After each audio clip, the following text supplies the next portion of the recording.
नमस्कार दोस्तों, स्वागत है अपने चैनल @सही ऑनलाइन तैयारी पे। दोस्तों आज संडे है और हमने वादा किया था कि संडे को हम प्रैक्टिस कराएंगे।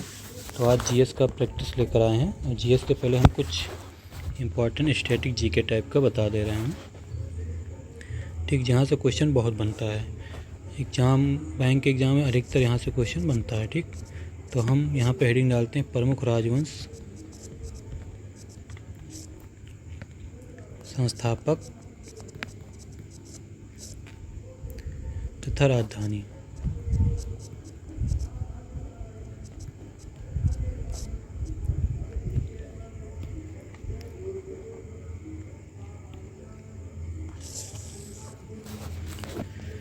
तो यहाँ 3 कॉलम बनाएंगे। एक में लिखेंगे राजवंश, एक में लिखेंगे संस्थापक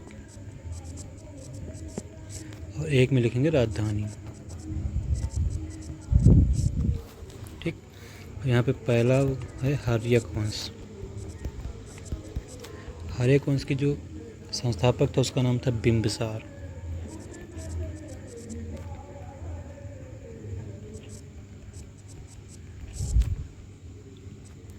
राजधानी राजगृह। शिशुनाग वंश, हर्यक वंश के बाद आता है शिशुनाग वंश। शिशुनाग वंश की राजधानी संस्थापक था शिशुनाग और इसकी राजधानी थी वैशाली।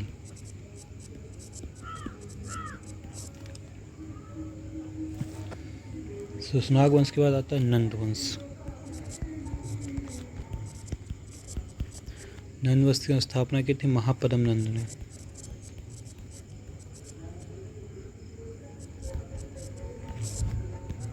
इसकी राजधानी थी पाटलिपुत्र, जो आधुनिक क्या पटना है।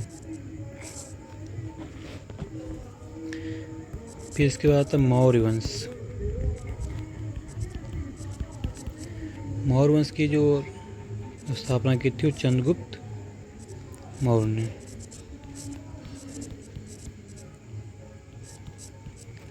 चंद्रगुप्त मौर्य, और इसकी भी राजधानी क्या थी, पाटलिपुत्र थी। फिर मौर्य वंश के बाद आता शुंग वंश। शुंग वंश की स्थापना जो की थी वो पुष्यमित्र शुंग ने। इसकी भी राजधानी पाटलिपुत्र थी, पटना ही थी, ठीक। फिर आता कर्ण वंश। कर्ण वंश की स्थापना की थी वासुदेव ने। इसकी भी राजधानी पाटलिपुत्र ही थी। फिर सातवाहन वंश। सातवाहन वंश की स्थापना की थी सिमुक ने और इसकी राजधानी थी प्रतिष्ठान।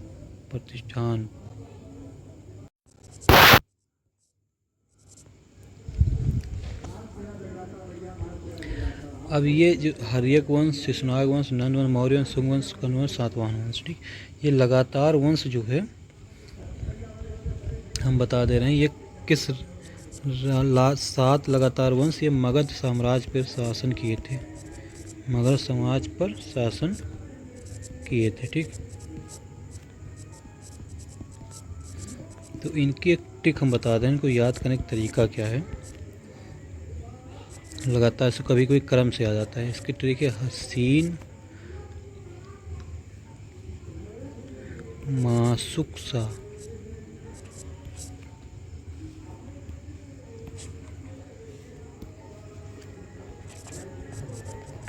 हसीन मासुक सा, ठीक। हा से हो गया हर्यक वंश, सी से हो गया शिशुनाग वंश, ना से हो गया नंद वंश, माँ से हो गया मौर्य वंश, सु से हो गया शुंग वंश, का से हो गया कर्ण वंश और सा से हो गया सातवाहन वंश। तो कभी कभी इसका सीरियल लगाने का, क्योंकि मगध साम्राज्य पे जो सात साम्राज्यों ने राज किया, 7 राज्यों ने, तो इसका क्रम क्या है। ठीक, तो पहले जैसे हर्यक हो गया, फिर शिशुनाग हो गया, फिर नंद वंश हो गया, फिर मौर्य वंश हो गया, फिर शुंग वंश, फिर कर्ण वंश, फिर सातवाहन वंश। तो ये इसकी ट्रिक है क्या, हसीन मासुक सा। ठीक, इसको याद कर लोगे तो आप लोग को सीरियल याद रहेगा। हम चलते हैं, सातवाहन वंश हो गया, अब चलते हैं कुषाण वंश। कुषाण वंश, इसके जो संस्थापक था इसका नाम था कुजल कडफिसेस। कुजल कडफिसेस, इसका जो राजधानी थी वो क्या थी, पुरुषपुर। फिर गुप्त वंश, गुप्त वंश की जो संस्थापक था वो श्रीगुप्त था। ठीक, इसकी राजधानी थी पाटलिपुत्र। फिर वाकाटक वंश आता है, वाकाटक वंश। वाकाटक वंश के जो संस्थापक था उसका नाम था बिंद शक्ति। इसकी राजधानी का कुछ पता नहीं है। ठीक, फिर हूण वंश, हूण वंश का जो संस्थापक था उसका नाम था मिहिर कुल। मिहिर कुल,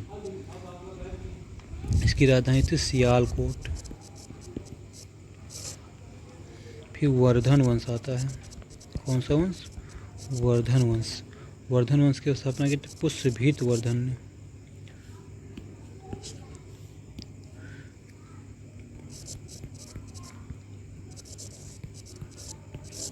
पुष्यभीत वर्धन ने। ठीक, इसकी राजधानी थी थानेश्वर।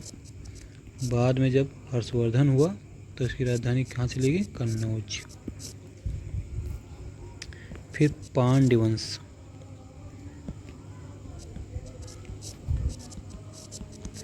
पांड्य वंश का जो संस्थापक था उसका नाम था नेदुन चेजियान। नेदुन चेजियान, नेदुन चेजियान प्रथम, फर्स्ट। इसकी राजधानी थी मदुरै। फिर पाल वंश, पिछली बार ऑफिस असिस्टेंट के एग्जाम में पाल वंश के संस्थापक का पूछा गया था। तो पाल वंश का संस्थापक कौन था, गोपाल। इसकी राजधानी थी मुंगेर। कौन थी राजधानी, मुंगेर। फिर पल्लव वंश, पल्लव वंश के जो संस्थापक थे उसका नाम था सिंह विष्णु।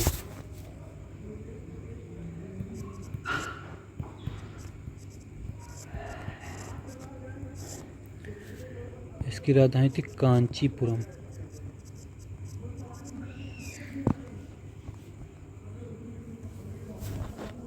फिर आता चोल वंश, कई बार एग्जाम में पूछा गया चोल वंश का संस्थापक, तो इसका नाम था विजयालय। विजयालय चोल। ठीक, इसकी राजधानी थी तंजौर। फिर राष्ट्रकूट वंश आता है, राष्ट्रकूट वंश। राष्ट्रकूट वंश का जो संस्थापक था उसका नाम था दंतदुर्ग। इसकी जो राजधानी थी मान्यखेट। फिर चालुक का आता है, चालुक। चालुक में 3 वंश हैं, एक चालुक कल्याणी। चालुक कल्याणी ये है तैलप द्वितीय, तैलप सेकंड। इसकी जो राजधानी थी कालयान। फिर चालुक एक आता है बादामी, एक चालुक कल्याणी है, एक चालुक बादामी। इसका जो संस्थापक था इसका नाम था जयसिंह प्रथम।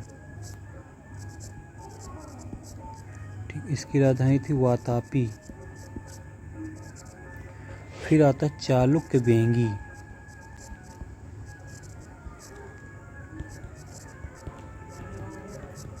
चालुक्य बेंगी का जो संस्थापक था उसका नाम था विष्णुवर्धन। ठीक, इसका जो संस्थापक और उसकी राजधानी थी बेंगी। ठीक, ये कुछ वंश और इसके संस्थापक हो गए। यहाँ से क्वेश्चन, एक क्वेश्चन फिक्स है एकदम से 100% मान के चलिए, एक क्वेश्चन ऑफिस असिस्टेंट के एग्ज़ाम में आना ही आना है। ठीक, यहाँ से एक क्वेश्चन आपको मिलेगा। अब हम चलते हैं प्रैक्टिस की क्लास पे। ठीक, तो प्रैक्टिस क्वेश्चंस।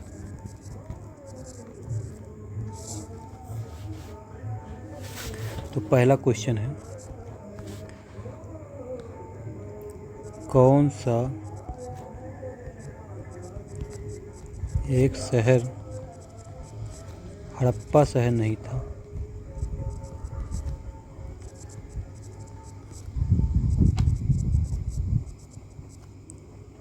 ठीक, हम यहाँ ऑप्शन दे दे रहे हैं। ऑप्शन है आपका लोथल, दूसरा है धोलावीरा, तीसरा है मेहरगढ़, चौथा सूतकांगदोर।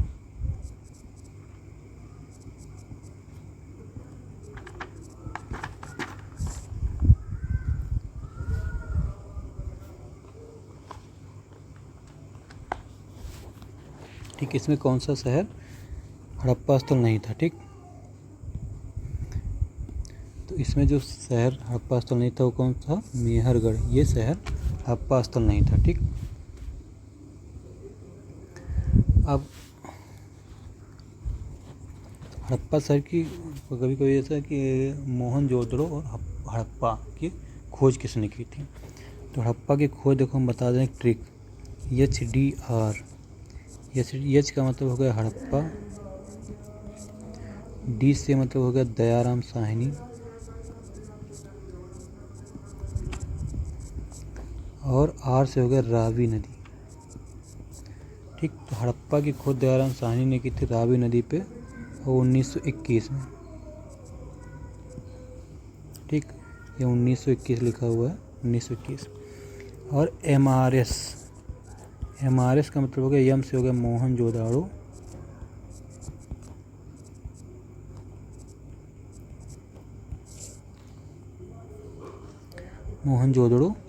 आर से हो गया राखाल दास बनर्जी,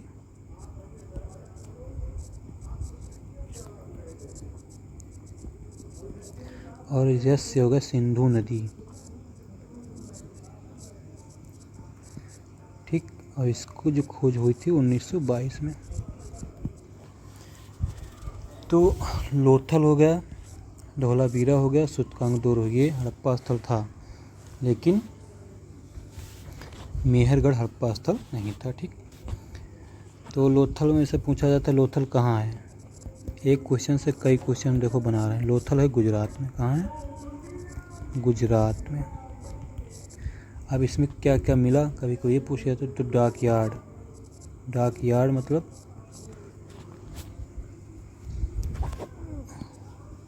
बंदरगाह मिला। ठीक,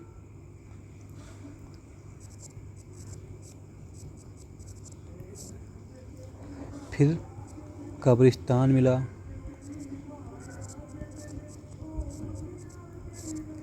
फिर चावल की भूसी का साक्ष्य पूछा जाता है। चावल की भूसी का साक्ष्य कहाँ मिला? तो ये कहाँ मिला? लोथल में।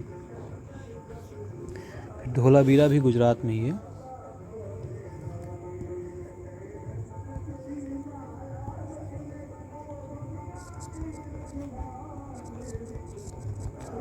धोलावीरा भी कहाँ पे? ये गुजरात में है।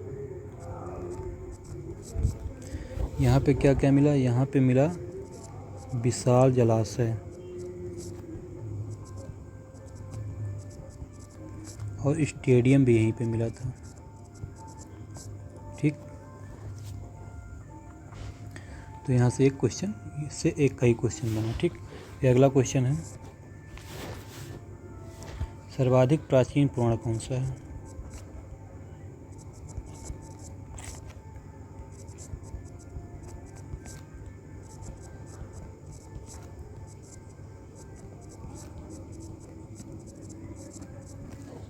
ठीक, तो सर्वाधिक प्राचीन पुराण है मत्स्य पुराण। मत्स्य पुराण आपका सर्वाधिक प्राचीन पुराण है। ठीक, अगला क्वेश्चन है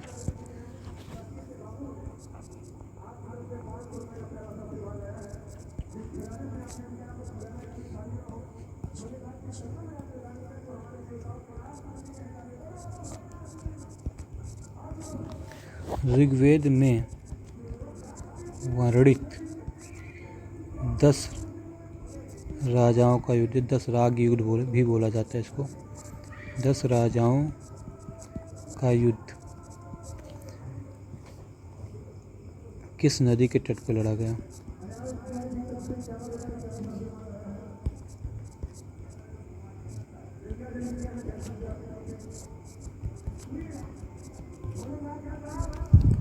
तो ये नदी थी आपकी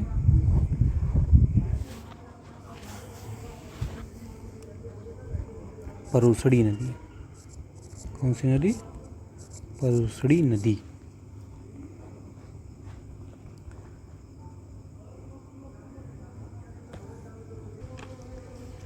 इसका उल्लेख कहाँ मिलता है? इसका उल्लेख आपको मिलता है ऋग्वेद के 7वें मंडल में।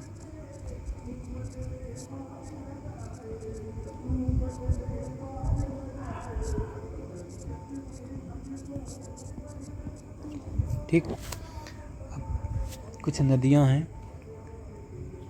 ठीक, तो इनका जैसे परुसड़ी का जो नाम है वो क्या नाम है? रावी नदी। इसका ऋग्वेद में नाम और इस समय वर्तमान में क्या नाम था? ठीक, तो पहले जैसे सिंधु नदी, सिंधु को आप बोलते हैं क्या? इंडस नदी। ठीक, फिर सतुद्री, पहले इसको बोलते थे सतुद्री, इसको अब क्या बोलते हैं? सतलज नदी। ठीक, बिपाशा, इसको क्या कहते हैं अब? ब्यास नदी। ठीक, परुसड़ी, परुसड़ी को क्या बोलते हैं? रावी नदी। अक्सनी, अक्सनी को क्या बोलते हैं? चिनाब नदी। ये वर्तमान नाम है। ठीक, यहाँ से भी क्वेश्चन पूछा जाता है कि पुरानी जो नदियों का नाम दे देगा, पूछेगा वितस्ता किस नदी का नाम है? ये वितस्ता किस नदी का नाम है? झेलम। ठीक, तो यहाँ से क्वेश्चन कुछ बना। ठीक, अब अगला क्वेश्चन चलते हैं।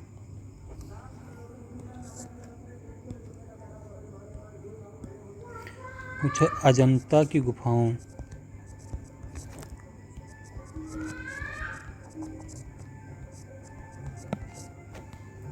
की चित्रकारी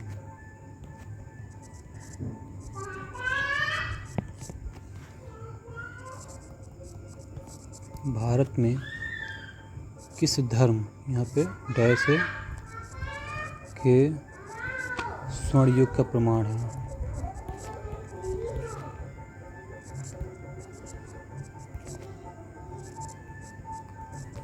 ठीक, तो अजंता की जो गुफा थी वो बौद्ध धर्म का प्रमाण है। उस समय बौद्ध धर्म के स्वर्ण युग का प्रमाण अजंता की गुफाएं हैं। ठीक, अजंता में टोटल 29 गुफाएं हैं। ठीक, 29 गुफाएं हैं।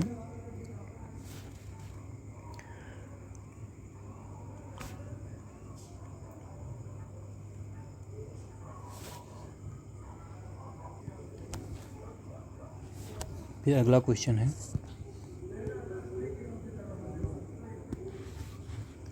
फाहियान,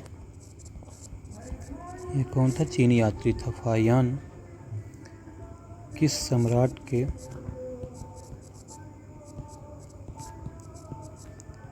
शासनकाल में आया?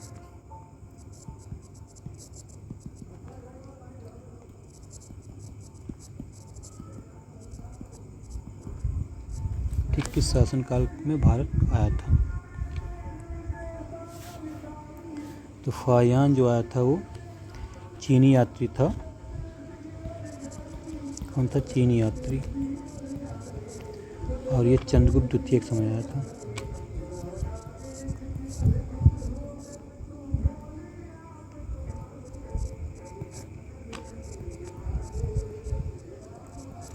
शासनकाल में। ठीक,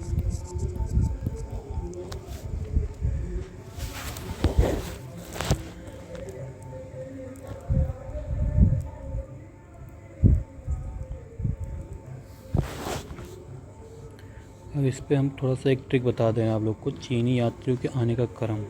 ठीक,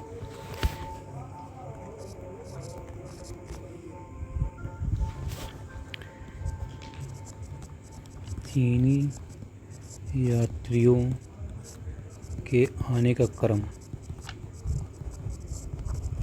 तो इसकी ट्रिक है फांसी हुई, फा से हो गया फायान,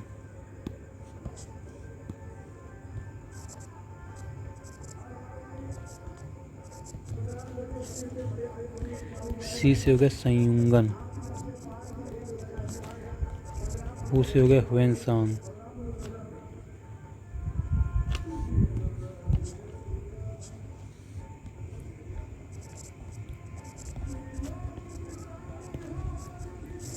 और ई से हुई इत्सिंग, इत्सिंग। तो ये चीनी यात्रियों के आने का क्रम है। और ये पिछली बार 2023 के पेट में ही क्वेश्चन पूछा भी गया था कि चीनी यात्रियों को क्रम से सजाइए। ठीक, इसके अलावा कुछ और हम यात्री को बता दे रहे हैं, जैसे इब्न बतूता किसके शासनकाल में आया था?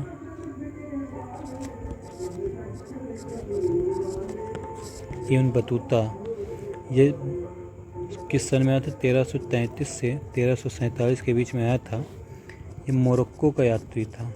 कहाँ का था? मोरक्को देश का था। ये आया था मोहम्मद बिन तुगलक के समय में।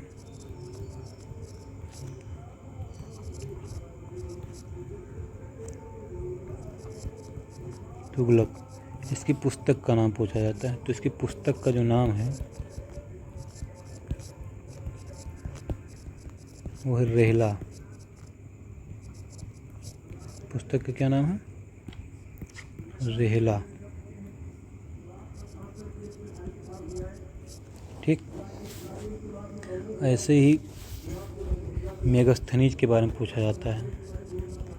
मेगास्थनीज, ठीक, मेगास्थनीज जो है वो आया था आपका 302 से 298 ईसा पूर्व के करीब में।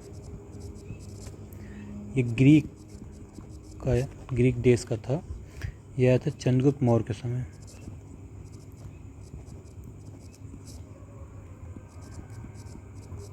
और इसने की जो पुस्तक थी उसका नाम था इंडिका। ठीक,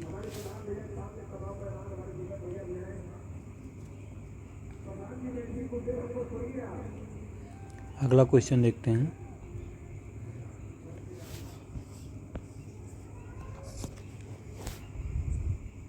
पूछा गया है कि धन्वंतरी जो कि प्राचीन समय में वैद्य थे। ठीक, धन्वंतरी और कालिदास जो कि संस्कृत के महान कवि थे,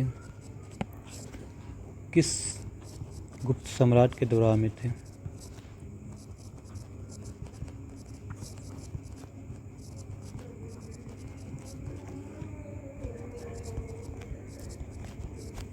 तो ये जो है चंद्रगुप्त द्वितीय के दरबार में थे। ठीक,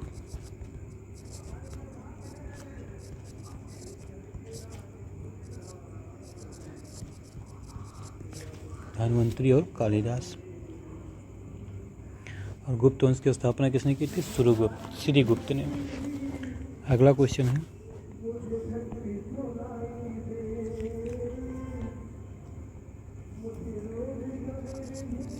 महाजनपद में कितने राज्य शामिल थे?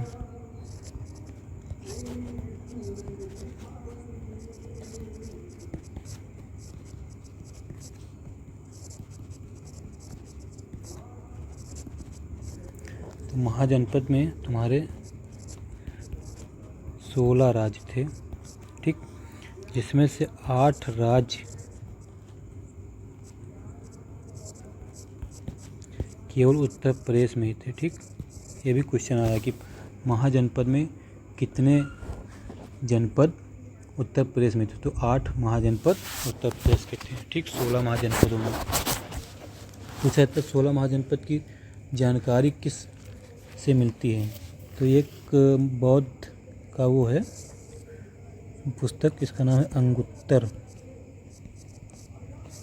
अंगुत्तर निकाय पाठ से 16 महाजनपद की जानकारी मिलती है। ठीक,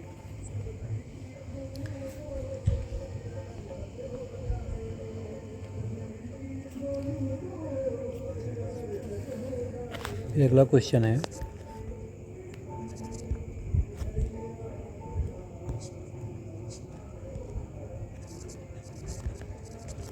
इलाहाबाद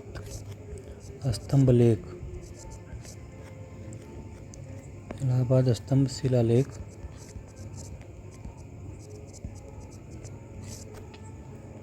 इसका नाम है प्रयाग प्रशस्ति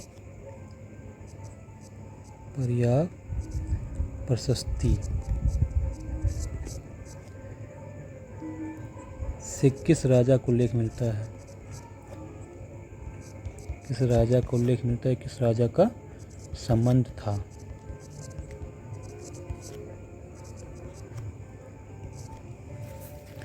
तो ये जो प्रयाग प्रशस्ति है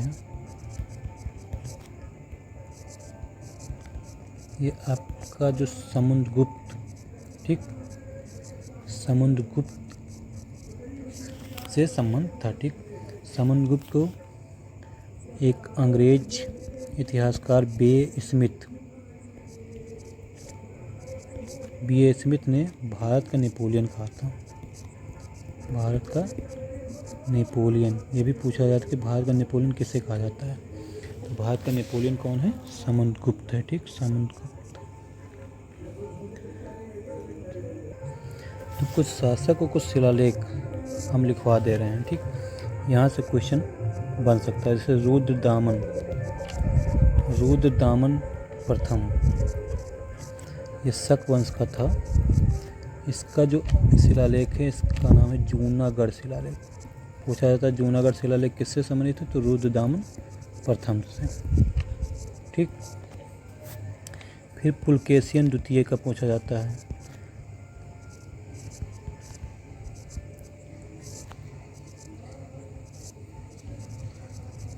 पुलकेशियन द्वितीय ये चालुक्य वंश का था।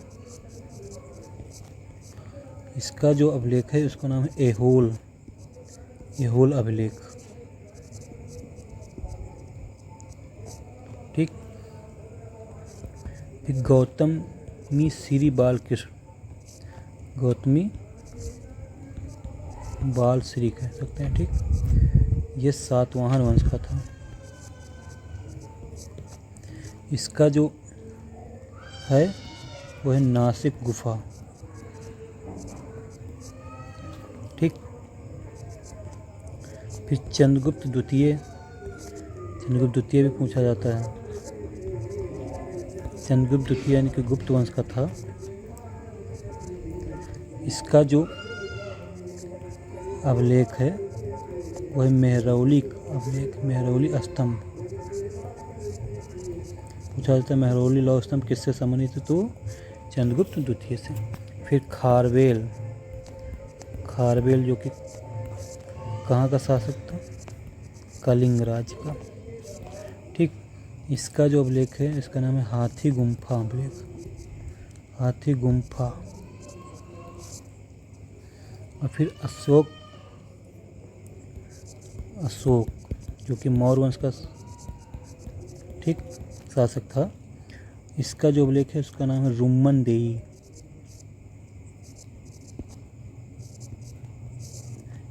और भाब्रू। ठीक, तो ये कुछ शासक से और उनके अभिलेख थे। ठीक, यहाँ से भी क्वेश्चन आते हैं। फिर पूछा जाता है मौर्य काल का स्तंभ कहाँ पर है? ठीक, मौर्य काल का स्तंभ पता है, जिसे सिंह स्तंभ कहा जाता है।